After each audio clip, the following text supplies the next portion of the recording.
Okay, so it's about 9 a.m. on the 1st of March 26. I woke up 45 minutes ago with my heart beating really, really fast and intense feeling of needing to cry. And what happened was I woke up from a crazy dream.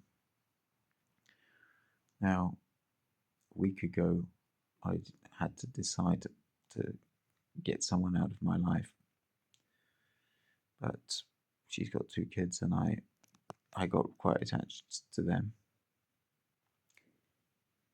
And they really liked me, and I really loved them. And anyway, the small one is called Lara. I call her Larinka,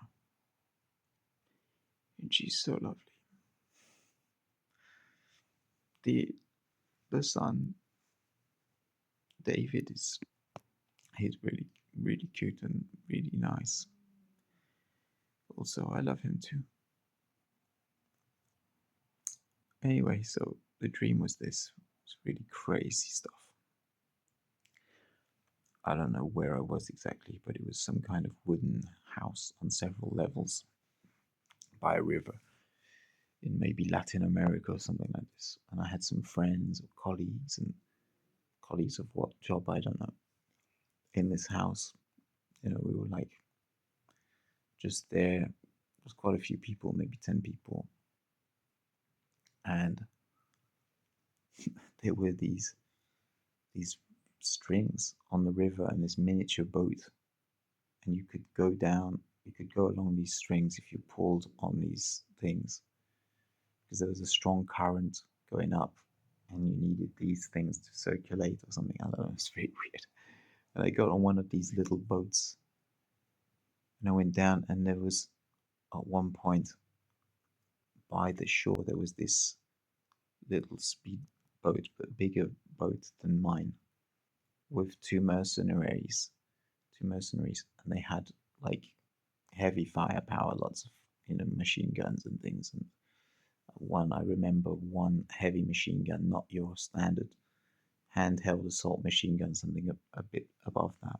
I can't remember the names of these things. And they had a grenade launcher, and they had some other stuff.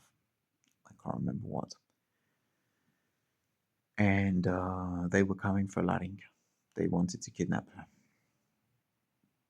So I managed to get back to the house just before they did. Their boat was like right behind mine, and I was really surprised that they were not shooting me and killing me. I don't know what, I guess that's just the thing that happens in dream. Like, I'd already be dead by then. And I tried to flip their boat over with my hand.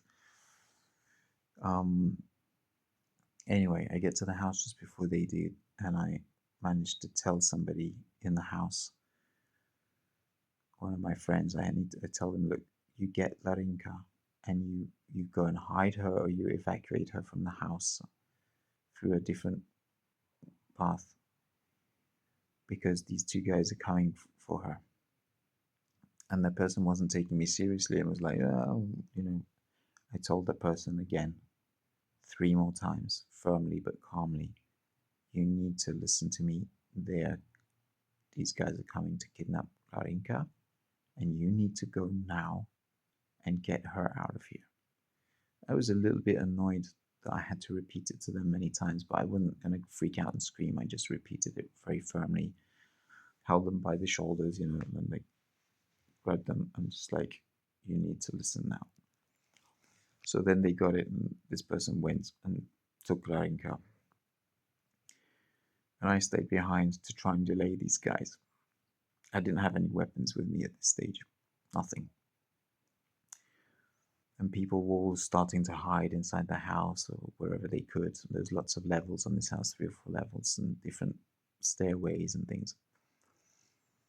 Anyway, the guys start going up the levels of the house, and I get to the last, everyone is in the top level of the house. My brother is up there, and he's preparing weapons. He's managed to find a couple of pistols that have a high fire rate burst like on a Beretta 93. On a Beretta 93, you can, I think you've got 15 bullets in the mag and one in the chamber. And you've got a fire rate of 2 or 3 seconds, 2 or 3 bullets per second. So you can fire, at the rate as an assault machine gun, but you've just got less bullets, and you can't fire automatically. It's like semi. Is it semi-automatic? No, I think it's an automatic, but yeah, you can't fire all the bullets in the mag at the same time. You just can fire 2 or 3, something like this. This was not a Beretta 93. It was a FAMAS weapon. I don't know if this FAMAS weapon exists. I don't think so. But it was a FAMAS, which is French standard issue in the army, which is what I had when I was in the military service. But we didn't have pistols. We only had the assault machine gun, the standard FAMAS machine gun, which had a grenade launcher on it. And quite a potent machine. It'll fire up to over 1 kilometer, not precisely, but it will fire up to 1,100 meters, that thing. And I think it could fire, I can't remember how many bullets it could fire per second, but a lot. Anyway, the guys are slowly going up the levels of the house, and I have to retreat to the top level. I don't have any weapons, anything. So I get to the top of the house. I ask the person, is Larinka safe? She says yes. She's been evacuated or something. She's not in that part of the house anymore. So I knew she was safe. That was a relief. I knew we had won in a way, because even if I died, she was safe.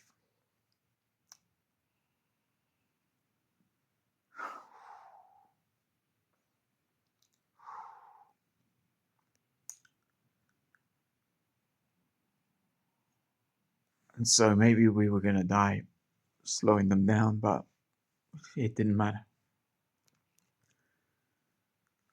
So I grabbed the pistol that my brother prepared, and he had a machine gun, I think.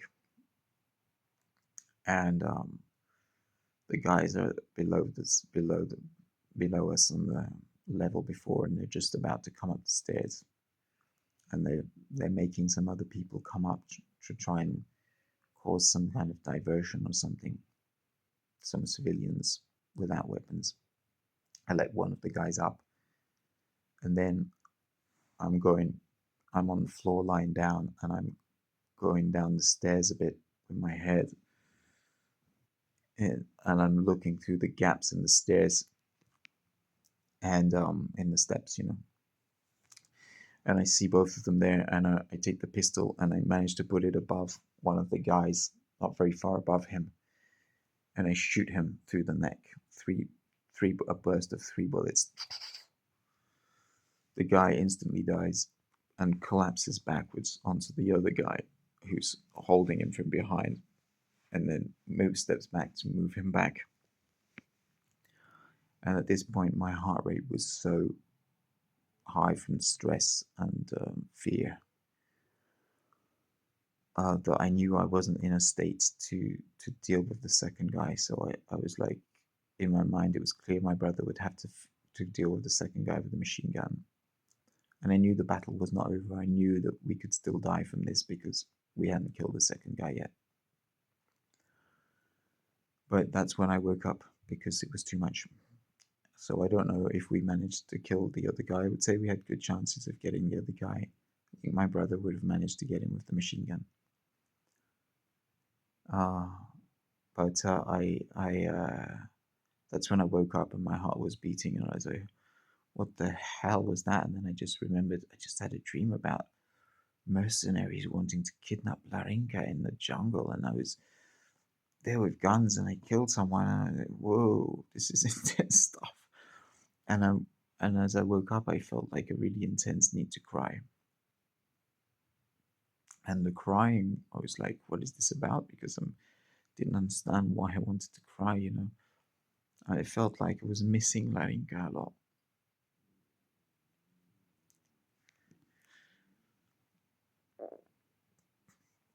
The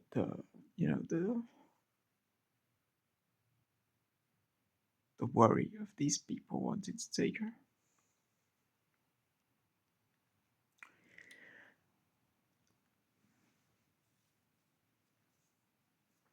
And there was also the worry of well, not the worry, the sadness of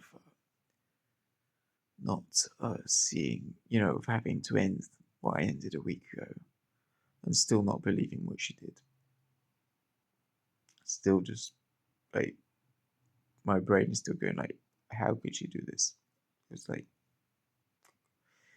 not not fully accepted yet. It's like what the fuck? Like it's like when the stuff happens and you wonder like, am I in reality or here or I'm in some kind of parallel world? What's going on? That's how it feels. It's like, what the fuck just happened? And so it's really, yeah. So that's it. That was the crazy, crazy dream. That's one of the wildest things I've experienced in a dream. It's like, well, very, very surprising. I don't know. I'm not sure exactly what it means, but I'll figure it out. Okay. I hope you're well. Have a great day. And if you want,